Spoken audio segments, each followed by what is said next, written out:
안녕하세요. 오늘도 말씀 정주행 시리즈에 오신 분들을 주님의 이름으로 환영합니다. 오늘은 고린도전서 계속해서 11장 이제 마지막 세 번째 단락이죠. 17절부터 34절까지 묵상을 해보도록 하겠습니다. 고린도 교회는요, 계속해서 이제 여러 가지 문제들을 해결하는 과정 중에 있었고, 또 오늘 등장하는 것도 마찬가지. 고린도 교인들이 모일 때, 그들이 계속 모일 때 어떤 문제들이 있었다라는 것을 바울이 알려줍니다. 17절에 그래서 이렇게 시작하죠. 내가 명하는 이 일에 너희를 칭찬하지 아니하나니 이는 너희 모임이 유익이 되지 못하고 오히려 해롭다. 교회의 모임이 어떨 때는 이 모이는 것 자체가 유익이 되지 못하고 해로운 모임이 될 수도 있다라는 거예요. 굉장히 충격적인 사실이죠. 우리는 항상 교회는 모여야 된다. 교회는 무조건 모이면 유익이다. 이렇게 생각을 했지만 어떤 모임은 해로운 모임이 될 수도 있다는 겁니다. 어떻게 교회의 모임이라는 게 해로운 모임이 될 수 있느냐?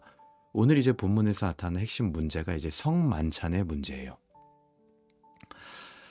그동안에는 여기 이제 앞에 보게 되면 바울이 어떤 내용을 얘기하냐면 교회 안에 여러 가지 분열의 문제라든지 파당을 짓는 문제들 그런 것들을 다루었지만 바울이 생각을 해보니까 그런 것들은 19절에 이렇게 말해요.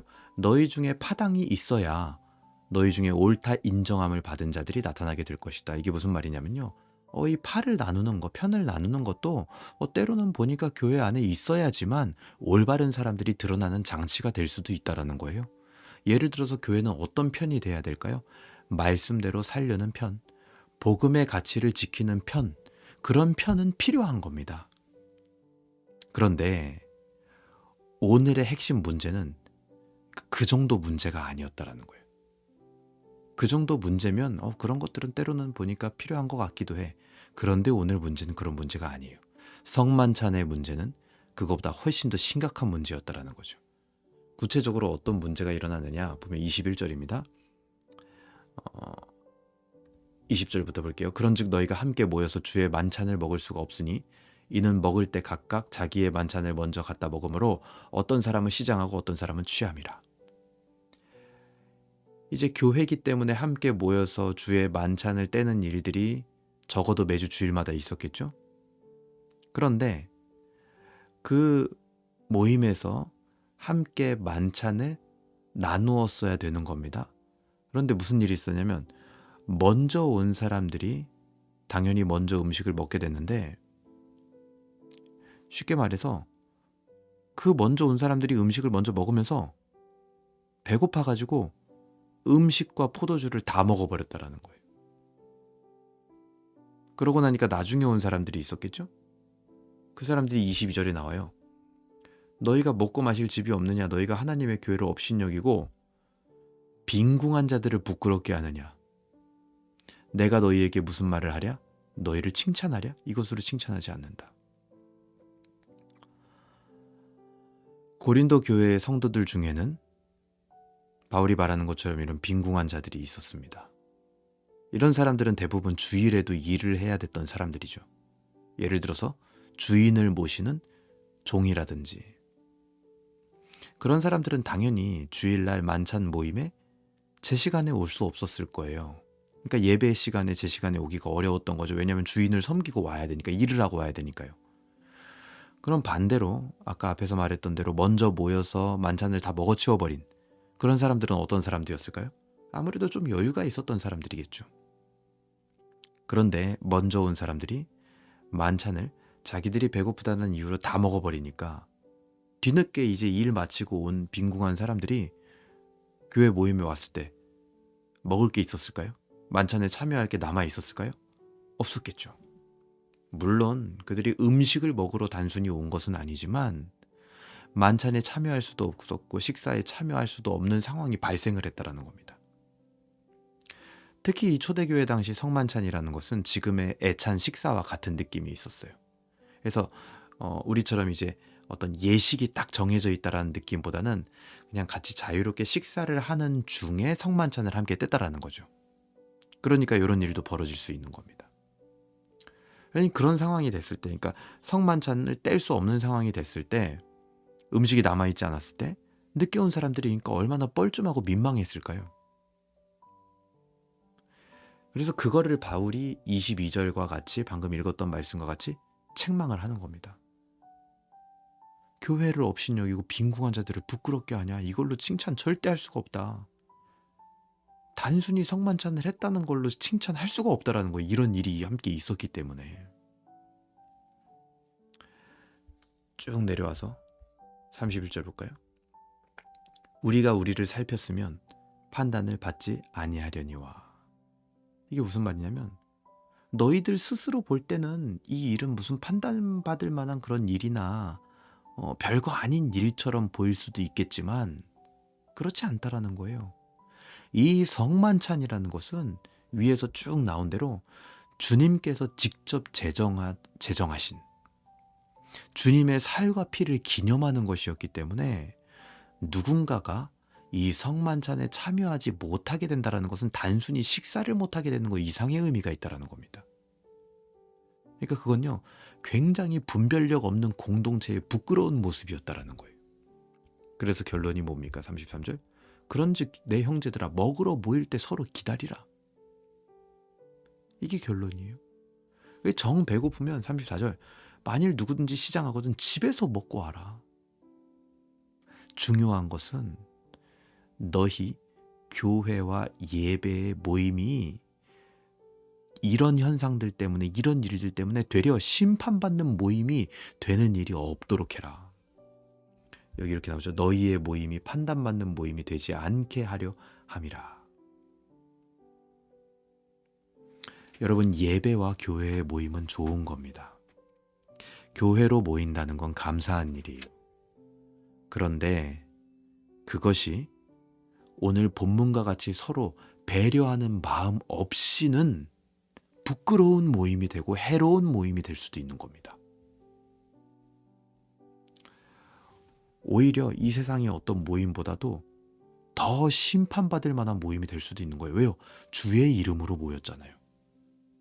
그런데 그 주의 이름으로 모인 곳에 배려도 없고 사랑도 없고 다 같이 주님의 몸을 기념하는 일도 어긋나 버리는 그런 해로운 모임이 될 수도 있다는 거죠.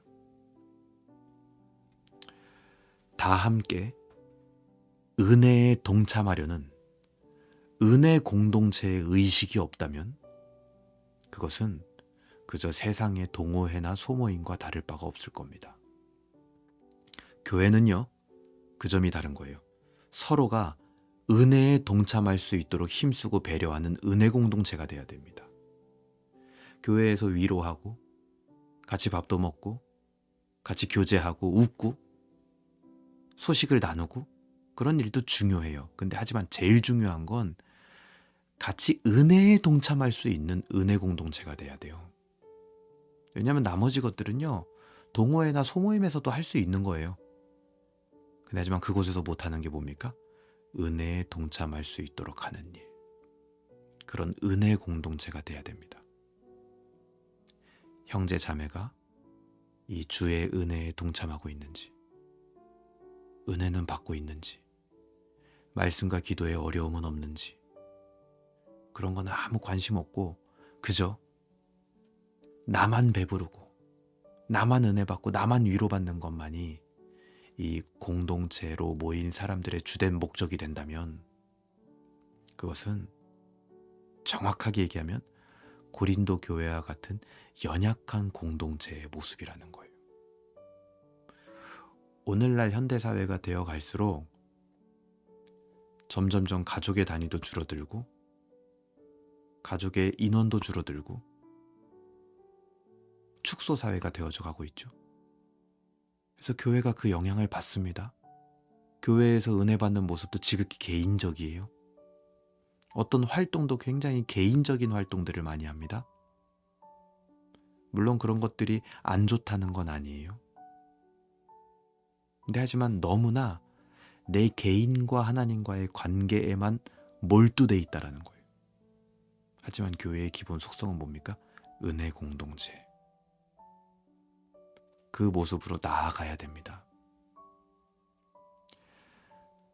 단순히 내 옆에 있는 사람이 한 주간 어떻게 지냈는지, 무슨 특별한 삶의 이슈는 없었는지, 그것을 넘어서 그가 함께 은혜에 동참하고 있는지를 살피고, 또 그가 그렇게 될 수 있도록 서로 기도하고 서로 돕고, 어떻게 하면 은혜에 동참할 수 있도록 도울 수 있을지 고민하며 기도하는 공동체가 될 수 있길 바랍니다. 그것을 위하여 바울도 뭐라고 했습니까?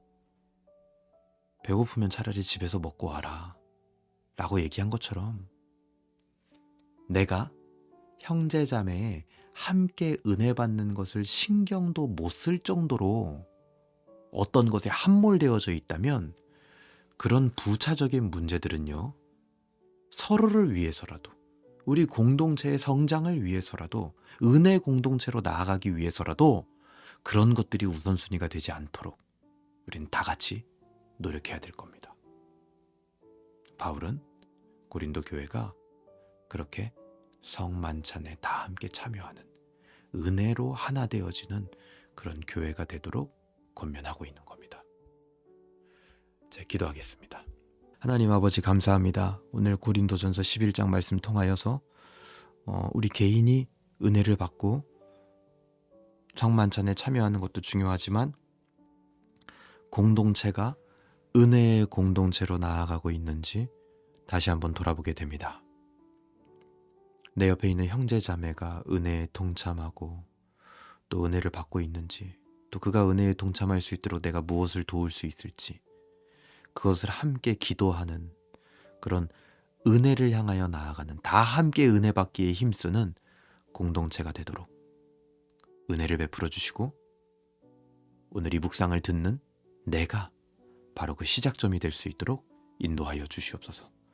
감사드리며 예수님의 이름으로 기도합니다. 아멘.